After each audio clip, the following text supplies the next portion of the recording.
Et bonjour à tous, bienvenue dans cette vidéo d'analyse. Donc aujourd'hui, on va essayer d'analyser le nouveau héros du mois qui est Zagrog.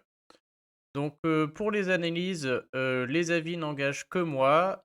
Bien sûr, j'ai sûrement pas la capacité d'analyse de Subarix ou de Williams qui sont très très bons dans ce domaine-là.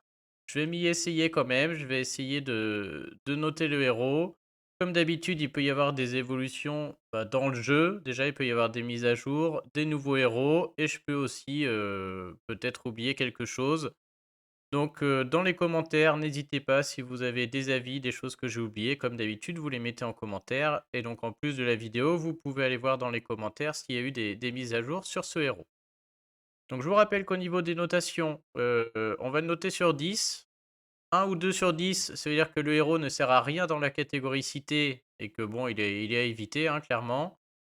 3 ou 4, ça veut dire que le héros peut servir si vous n'avez que lui, mais qu'il y a sûrement bien mieux à côté. 5-6, le héros est vraiment bon dans la catégorie cité, vous pourrez l'utiliser régulièrement et donc ça vaut le coup de le monter. Quand on arrive à 7-8, c'est que le héros est vraiment très bon, qu'on va le retrouver régulièrement et même utilisé beaucoup par des bons joueurs, des top joueurs. Et 9-10, c'est quand le héros est vraiment exceptionnel dans le domaine cité et qu'il n'y a que lui qui fait ça. Alors c'est parti. Donc avant de regarder chaque catégorie, on va déjà voir un peu ce qui se passe. Donc Zagrok, c'est un héros rouge, il a 800 de puissance, ce qui est très acceptable, hein. On arrive sur des très bonnes stats. On est comme pas loin des premiers héros de la saison 4, donc ça commence à parler, hein. Au niveau de la classe, donc Zagrog est voyou, ce qui est excellent. C'est une des meilleures classes tout simplement, puisqu'il va pouvoir éviter des compétences spéciales qui sont envoyées. Donc ça, c'est un gros plus. Le bonus famille 2022, on ne le connaît pas encore. Il a 2 passifs, dont celui-là qui est unique pour le moment à l'heure où je fais la vidéo. Il va résister aux effets qui touchent l'attaque. Donc ce héros a la résistance innée contre les effets et cumuls qui touchent l'attaque, y compris les bonus. Ça veut dire que tous ceux qui viennent lui baisser l'attaque, ça ne marchera pas contre lui, du type Anna, des Skittle Skull, etc. C'est vrai que c'est quelque chose qu'on voit quand même pas trop souvent dans ce jeu. Et par contre, je crois que c'est même la première fois qu'on a un héros qui a un passif qui a un aspect, on va dire, négatif, puisque on ne pourra pas lui mettre de bonus sur l'attaque. Donc, typiquement, un Boltusk avec lui ne marchera pas. La hausse d'attaque de Boltusk, de Rigard, etc. ne va pas fonctionner. Et comme je vois que c'est les effets et cumuls qui touchent l'attaque, je ne serais pas surpris non plus que les Wukong, Tarlac, Sergei, etc. ne marchent pas non plus sur ce héros. Alors j'ai un petit doute puisque c'est différent de la hausse d'attaque, mais là on ne parle pas de hausse d'attaque, on parle d'effets et cumuls qui touchent l'attaque. Et donc si la traduction est bonne, et bah du coup j'ai peur que le bras là ou les dés de Wukong et de Sergei ne marchent pas non plus sur Zagrog. Donc là, s'il y en a qui peuvent me confirmer en commentaire, mais si la traduction est bonne, je pense pas me tromper là-dessus. Donc on pourra pas lui baisser l'attaque, mais on pourra pas non plus lui monter. Un second passif qui est excellent, ce héros a la résistance innée contre les effets et cumuls négatifs qui touchent la génération de mana. C'est-à-dire que on va pas pouvoir lui baisser la génération de mana. Ça s'applique aussi aux effets négatifs qui arrêtent la génération de mana ou qui volent du mana. Donc ça, c'est vraiment un super passif. On va voir que c'est un héros moyen, c'est un héros où la génération de mana va être primordiale. En plus, il en gagne. Et donc le fait qu'on ne puisse pas lui baisser, c'est-à-dire que les sorciers en face ne vont pas marcher contre ce héros, qui sont souvent très pénibles quand on essaie de le faire déclencher en 9 tuiles, on va voir. Et donc ça, c'est vraiment quelque chose qui est très bien, quoi, hein.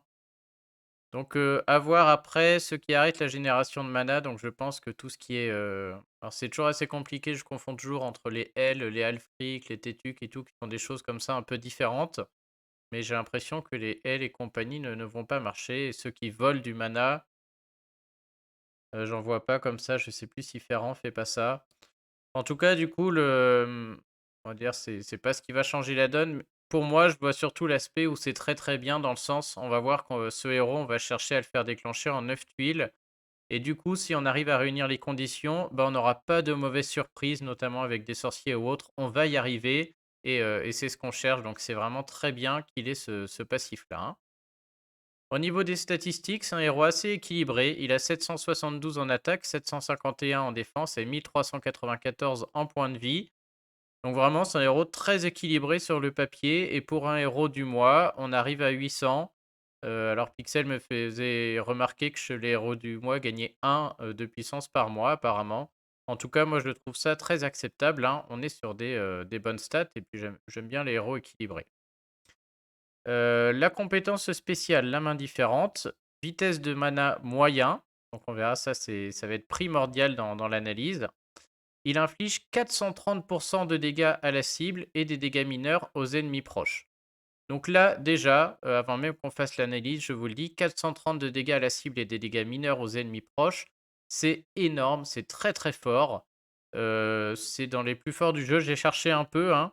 Quand on regarde les autres rouges, qui attaquent 3, il y a le tout nouveau héros là de la saison 4 qui vient juste de sortir, Crave Crush là, quelque chose comme ça, qui fait pareil. Il est moyen, il fait aussi 430 de dégâts à la cible et aux ennemis proches. Donc on est sur un très, très haut pourcentage, hein. J'en ai regardé un autre, par exemple Asterius, qui est un héros assez récent, alors qu'il y a d'autres capacités après, mais qui je crois est moyen aussi. On est à 360. Et si on passe sur des choses, sur des héros un peu plus anciens, alors j'ai plus en tête, j'ai regardé deux trois héros, mais on est sur des statistiques vraiment, en rouge, il y a pas mieux, hein. Donc en rouge, en moyen sur 3 cibles, 430 c'est le plus fort du jeu avec Rave Crush. Pour vous donner une idée, si je vais chercher dans les autres couleurs un moyen qui attaque 3 cibles avec des dégâts mineurs aux ennemis proches, le plus haut qu'on peut trouver, je crois que c'est Thorn avec 490, il me semble, ou 480. Donc on est un peu au-dessus, mais Thorn, c'est un héros saison 1 et je peux vous dire qu'il est pas du tout à 772 d'attaque là, hein. Donc non, vraiment la 430, c'est vraiment très, très fort. C'est vraiment très, très haut, hein. 2e chose, l'attaque va contourner les bonus défensifs, y compris, en contre-attaquant. Alors j'ai regardé la version anglaise, puisque ce «y compris en contre-attaquant» est un peu bizarre, ça laisse sous-entendre que quand Zagrog contre-attaque, il passerait les bonus défensifs. Si on regarde la version anglaise et qu'on traduit correctement, j'ai plutôt envie de lire que l'attaque de Zagrog va contourner les bonus défensifs, donc contourner les hausses de défense des ennemis et qui va aussi contourner l'aspect contre-attaque, c'est-à-dire que les ennemis qui se seront mis des contre-attaques et bah, Zagorog va passer outre et passer au-dessus. Donc j'ai pas pu le tester, à voir en commentaire, mais je pense non plus ne pas me tromper en vous disant du coup qu'il va passer les 2 là avec sa compétence spéciale. Donc ça aussi, c'est une très, très bonne chose, hein, puisque, on va complètement c'est-à-dire on va une fois qu'on saura, combien ce héros fait de dégâts, qu'on aura l'habitude de le jouer, on n'aura vraiment pas de surprise. C'est-à-dire que si je le joue pour qu'il déclenche en 9 tuiles, bah, ce sera toujours 9 tuiles parce qu'il résiste au mana. Une fois que je le joue, que je sais à peu près combien de dégâts il met avec sa compétence et bah, ça va être toujours les mêmes parce que même si l'adversaire augmente sa défense ou autre, bah, il passe à travers et donc on mettra toujours le même type de dégâts. C'est quand même très appréciable dans l'utilisation et pour prévoir un peu ce qui va se passer. 3e compétence, le lanceur va recevoir 20 de mana si des bonus défensifs sont contournés. Alors là, par contre, ça pourrait paraître très très fort. A priori, j'ai envie de penser que pour l'instant, ça ne sert à rien. L'idée, c'est que, voilà, c'est de dire, voilà, on fait déclencher une première fois en 9 ou 10 tuiles, peu importe. Il va déclencher sa compétence et il va recevoir 20 de mana si on arrive à contourner un bonus. Alors j'ai essayé de faire des calculs, mais malheureusement avec 20 de mana, un héros moyen, même s'il a 20 de mana, il n'y a pas moyen de lui faire déclencher son 2e coup en 6 tuiles. On n'a pas assez de bonus possible dans ce jeu pour que ça arrive. Et du coup, recevoir 20 de mana n'a a priori pas d'utilité particulière. La 2e fois, on va déclencher qu'en 9. Même topo, je me suis posé la question sur les tournois très rapides, où du coup sa CS sera très rapide. Une fois qu'il l'a fait une première fois, le fait de recevoir 20 de mana, il y a pas moyen d'y arriver en 6 tuiles, en 3 tuiles pardon, au lieu de 6 sur la 2e et donc pour moi, c'est recevoir ces 20 de mana, c'est pas vraiment si utile que ça. Je pense que ça va être bien pour ceux qui n'ont pas les troupes, on verra tout à l'heure. Ceux qui sont obligés de le faire déclencher en 10 tuiles, parce qu'ils n'ont pas les troupes mana ou les troupes magiques sur la première compétence, bah là, grâce à ce bonus de 20 de mana, au 2e coup, ils seront capables de le faire en 9. Mais sinon, voilà, sinon je vois pas trop l'utilité de ça. Ça va être aussi très chiant en défense, puisqu'en défense, si on le fait déclencher, la deuxième fois, on va le faire déclencher plus vite et là, on est plus sur le nombre de tuiles qui remontent à chaque tour. Il gagne aussi du mana, donc là, ça va être un peu plus pénible aussi, hein. Donc après, à voir si des combos sont pas possibles là-dessus en l'associant avec d'autres héros qui augmentent la génération de mana. On m'avait suggéré Yang Mei, par exemple, Théo avait suggéré Yang Mei et autres. Peut-être qu'il va y avoir des combos possibles. Aujourd'hui, il faut faire des tests pour les voir et c'est seulement sur la deuxième compétence. Donc bon, on peut espérer que le raid arrive quand même à la fin à ce niveau-là, mais bon. Et enfin, il a un lien élémentaire qui octroie 10% de défense à tous les alliés de feu pendant 4 tours, effet qui ne peut pas être purifié. Moi, ce lien élémentaire, je l'aime beaucoup. Mine de rien, 10% de défense, ça peut faire la différence sur un raid et c'est toujours appréciable, hein. Donc déjà, à lire la fiche comme ça, on voit que ça va être un très bon héros. Je suis quand même rarement fan des héros du mois, mais celui-là, j'ai envie de dire, m'attire bien, hein. Donc on y va sur les notations. Donc en haut, j'ai commencé avec Titan, Titan mythique. Là, pour moi, c'est un 4, hein. Ce héros peut servir si vous n'avez que lui, mais il y a mieux. Clairement, dans sa compétence, il y a rien, qui aide sur un titan. Pas d'augmentation d'attaque. En plus, il va les réfuter, c'est-à-dire que si on met des augmentations d'attaque avec lui, ça va pas marcher avec son passif. Pas de baisse de défense, pas de baisse de défense élémentaire, pas de choses spéciales. Le lien élémentaire n'a pas de rapport avec les titans. Bref, en titan, vous pouvez le mettre si et seulement si vous avez besoin de dégâts de tuiles. C'est-à-dire que vous avez une place parce que vous avez pas de slot de baisse de défense ou autre. Enfin voilà, il vous reste une place et que Zagrog est votre meilleure hausse d'attaque. Peut-être il peut rentrer et encore, faut prendre en compte qu'il va réfuter la hausse d'attaque, hein. Donc pour moi, ouais, j'ai mis un 4 mais j'ai été généreux.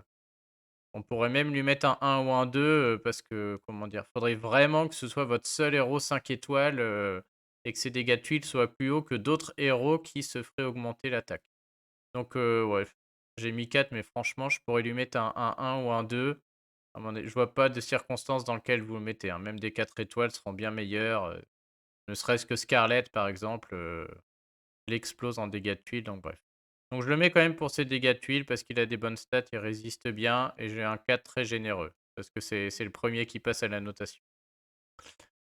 Pour l'attaque raid et pour les attaques, GDA, là pour moi, c'est soit un 8, soit un 6. Donc 8, le héros va être très bon, il va être utilisé très régulièrement par les bons joueurs. Pour moi, le 8, c'est si vous êtes capable de le faire déclencher en 9 tuiles. Donc pour ça, il vous faut soit une troupe mana 23, soit une troupe mana 17 et prendre le bonus mana dans la classe d'emblème, on le verra tout à l'heure. Soit une troupe magie 17, soit une troupe mana 11 et prendre le bonus mana. Si vous êtes capable de le faire déclencher en 9 tuiles, pour moi c'est un 8, le héros est très bon, il va être utilisé régulièrement par beaucoup de joueurs, tout simplement parce qu'en 9 tuiles, le héros est solide, il est équilibré, il va tenir, et si j'ai 9 tuiles rouges, il envoie du pâté, hein, il fait 430 de dégâts à la cible, c'est énorme. Et deuxième aspect, on est en train de voir apparaître des ferrants tanks sur les GDA dans tous les sens. Et lui, il passe à travers les bonus défensifs et il passe à travers les contre-attaques, si je ne m'abuse. Si la traduction est vraiment un peu bizarre ici. Et du coup, ça va être un très très bon contre afférent. Donc je pense que ça va être un très très bon héros du mois en GDA et sur les raids. Donc c'est un 8 si vous êtes capable de le faire déclencher en 9 tuiles. Si vous n'avez pas les troupes, ça reste quand même un très bon héros d'attaque. Malheureusement, il faudra 10 tuiles pour la première CS et puis 9 sur la deuxième grâce aux 20% de mana. Et dans ce cas, c'est un 6. Le héros reste bon dans la catégorie. Il vous sera utile pour une utilisation régulière. Et puis en plus, le jour où vous aurez les troupes, il va devenir très très bon. Donc franchement, un très bon héros d'attaque, hein. Sur les GDA, que ce soit voilà, les flèches, peu importe, hein. Les flèches, les hausses d'attaque, et cetera, les sbires, ça reste un très bon héros d'attaque. Moi, si je l'ai, il sera dans toutes mes équipes GDA, hein.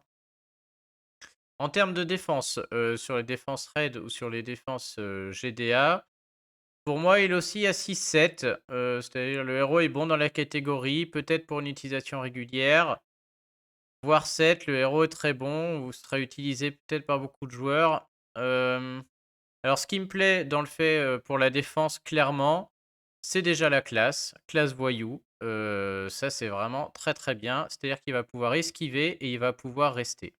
L'autre chose qui me plaît beaucoup, c'est l'idée qu'il va recevoir 20% de mana s'il contourne des bonus défensifs, en attaquant. Et donc du coup, c'est vrai que si on l'affronte en face, bon, bah, déjà, il risque d'esquiver un peu. Si en plus il commence à nous taper une fois et qu'il nous contourne un bonus défensif, bon ça on peut l'éviter en prévoyant bien l'attaque, mais bon, imaginons que ça arrive, bah, il aura déjà 20 de mana et là, comme, en défense, bah, les héros en face chargent un peu à chaque tour, ça peut vite tourner vinaigre et il peut attaquer plusieurs fois.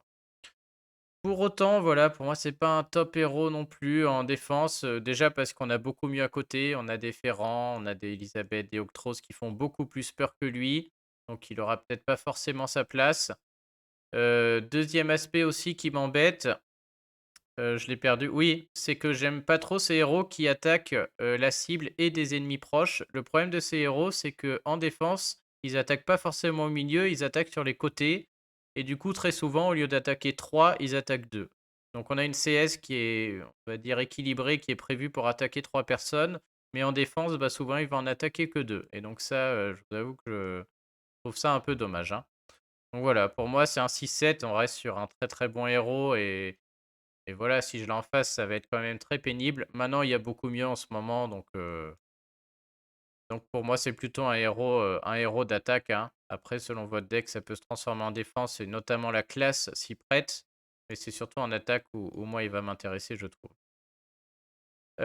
Pour la ruée. Pour la ruée, j'ai mis un 6. Il va être bon dans la catégorie, il va être utile pour une utilisation régulière. Je vous rappelle que pour la ruée, il va passer en très rapide, que ce soit les tournois ou la GDA ruée.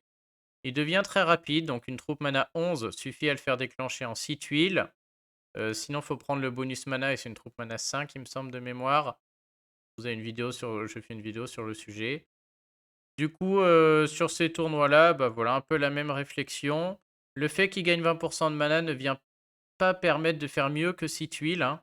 6 tuiles, vous le déclenchez, il va gagner 20 de mana si vous contournez un bonus défensif. Bah, pour autant, malgré ces 20 de mana, il va refalloir, bah, plus que 3 tuiles, hein. 3 tuiles ne suffiront pas, à le réenclencher. Donc on est sur du 6. On est sur 2 matchs à chaque fois, moi, pour le faire déclencher. Donc ça reste un bon héros, de par les dégâts et cetera. Mais bon, sur du tournoi très rapide, on peut sortir nos héros qui sont lents ou très lents et qui ont des capacités, bah, souvent bien plus intéressantes que lui. Et donc c'est pour ça que là, sur la ruée, je le laisse à 6. J'ai pas envie de le passer sur du 7, hein. Ça reste un très bon héros, mais voilà, il est moyen et tous ceux qui ont des capacités lentes et très lentes, bah, normalement, vont être quand même bien meilleurs sur ces tournois et GDA ruée, que ce soit en attaque ou en défense, hein.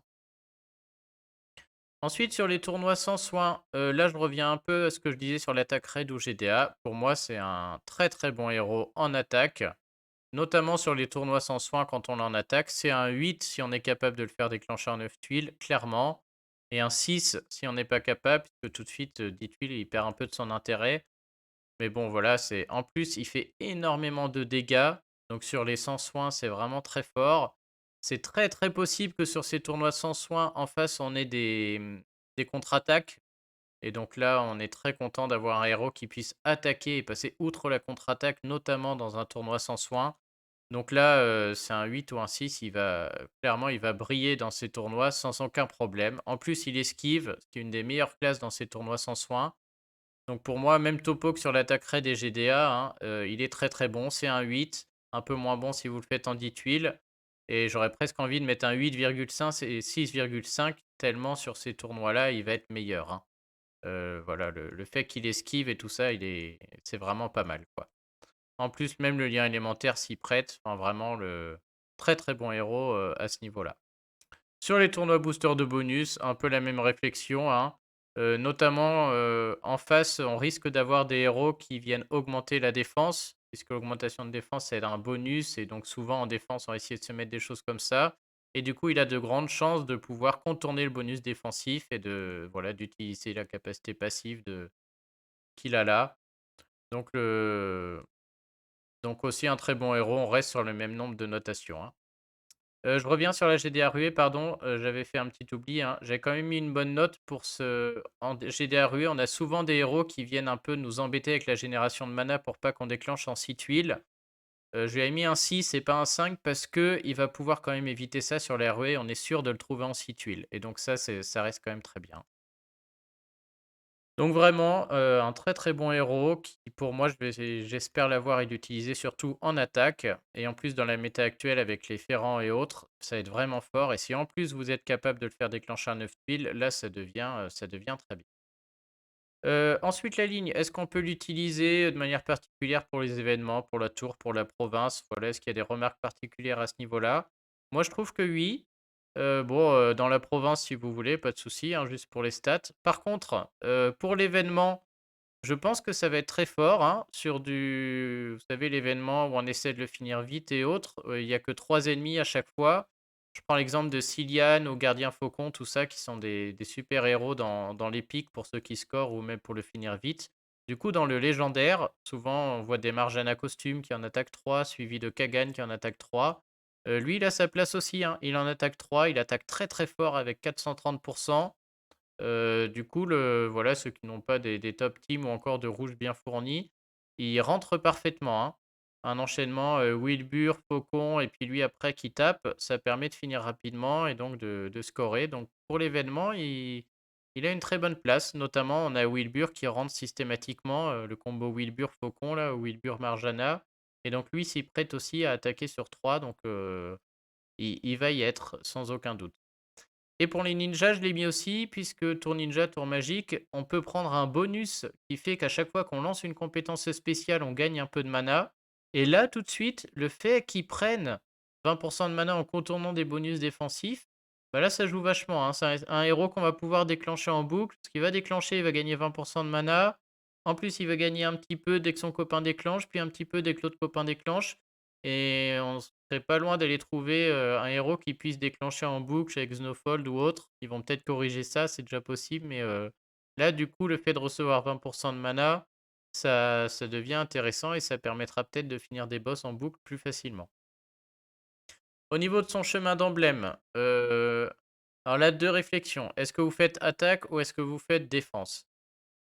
Pour moi, les 2 sont possibles, hein. Soit c'est un héros qu'on emblème à fond en attaque et donc je vous rappelle que quand, vous faites à fond attaque, si vous avez le choix entre, des fois vous avez pas le choix, il faut prendre soit défense, soit vie. Je crois qu'il faut prendre la défense, le calcul a été fait, c'est meilleur.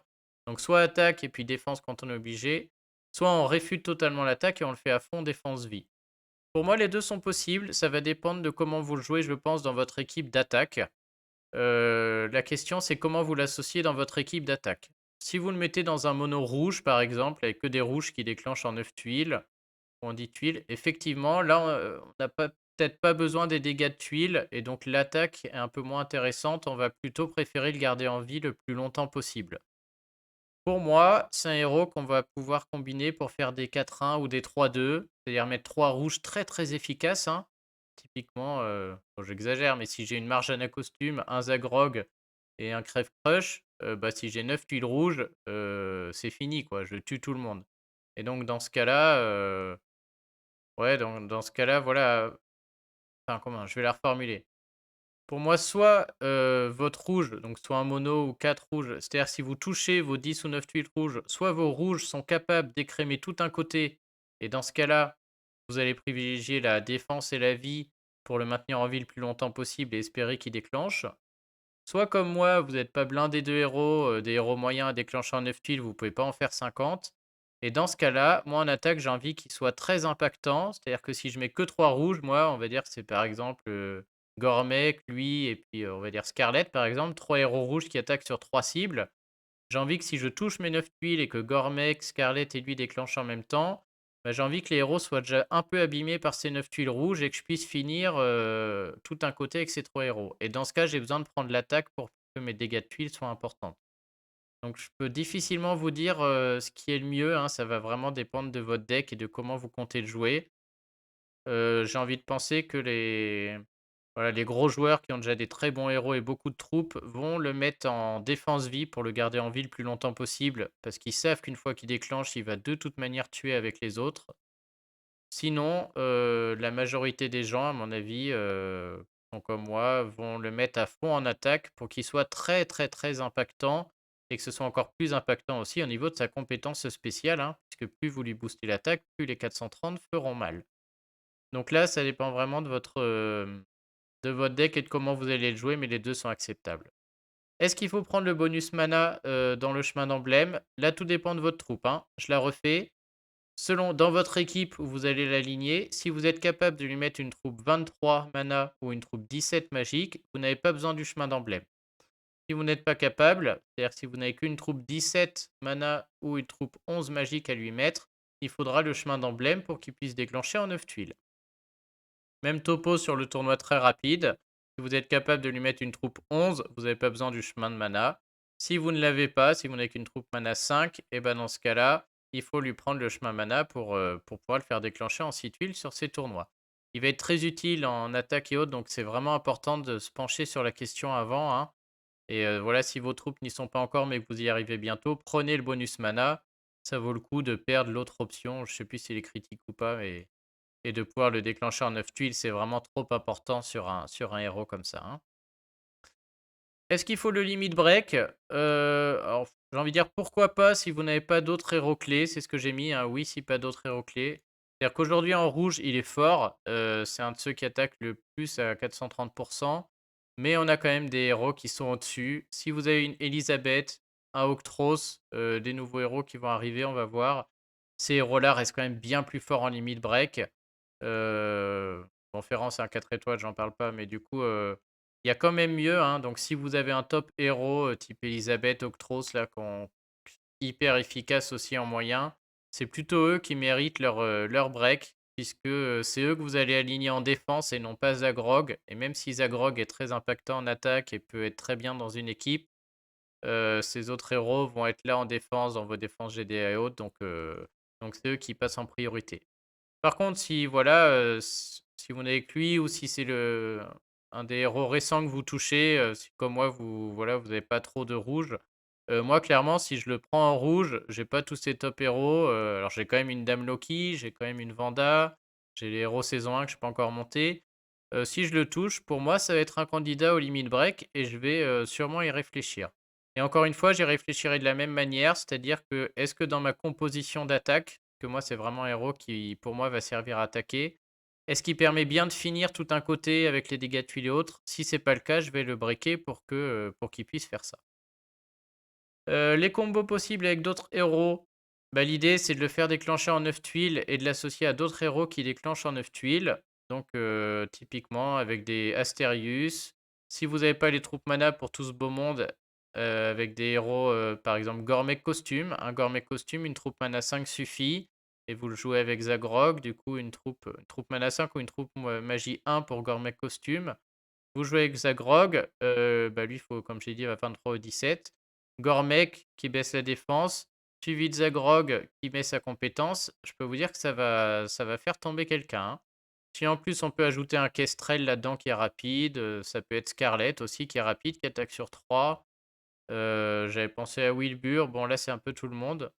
Moi je le vois bien associé à 2 héros rouges qui attaquent sur 3 et de se dire que si on trouve 9 tuiles rouges, on peut tomber tout un côté, hein. Donc, un espèce de Gormek Faucon Zagrog dans l'exemple, hein, qui viendrait tomber un peu tout le monde. Après des Kestrel, des Scarlet à plus bas niveau, donc je vois bien associé à ce genre de choses. Surtout, on évite, Boltusk, hein, puisque là, la hausse d'attaque ne marchera pas. Et enfin, qui contre ce héros en raid? Bon, j'ai pas trouvé vraiment de contre particulier, donc vous évitez tout ce qui est blocage de génération de mana et autres là, enfin. Mais bon, il y a aussi sa compétence là qui est gênante, qui vient faire qu'il peut esquiver. Mais bon, bah, là, j'ai pas trop de voilà, je vois pas trop de, comment dire? Vraiment de héros particuliers qui viendraient contrer Zagrog. On peut penser à un Krampus qui viendrait l'empêcher de taper sur 3, il taperait que sur un, mais bon, il va quand même contourner le bonus défensif de Krampus. Ouais, je vois pas trop, hein. L'idée, bah, c'est soit de le tuer avec les dégâts de tuile sur 3, et puis comme je disais en défense, il fait un peu peur, mais pas tant que ça non plus, parce qu'il peut taper sur le côté. Après, il tape fort.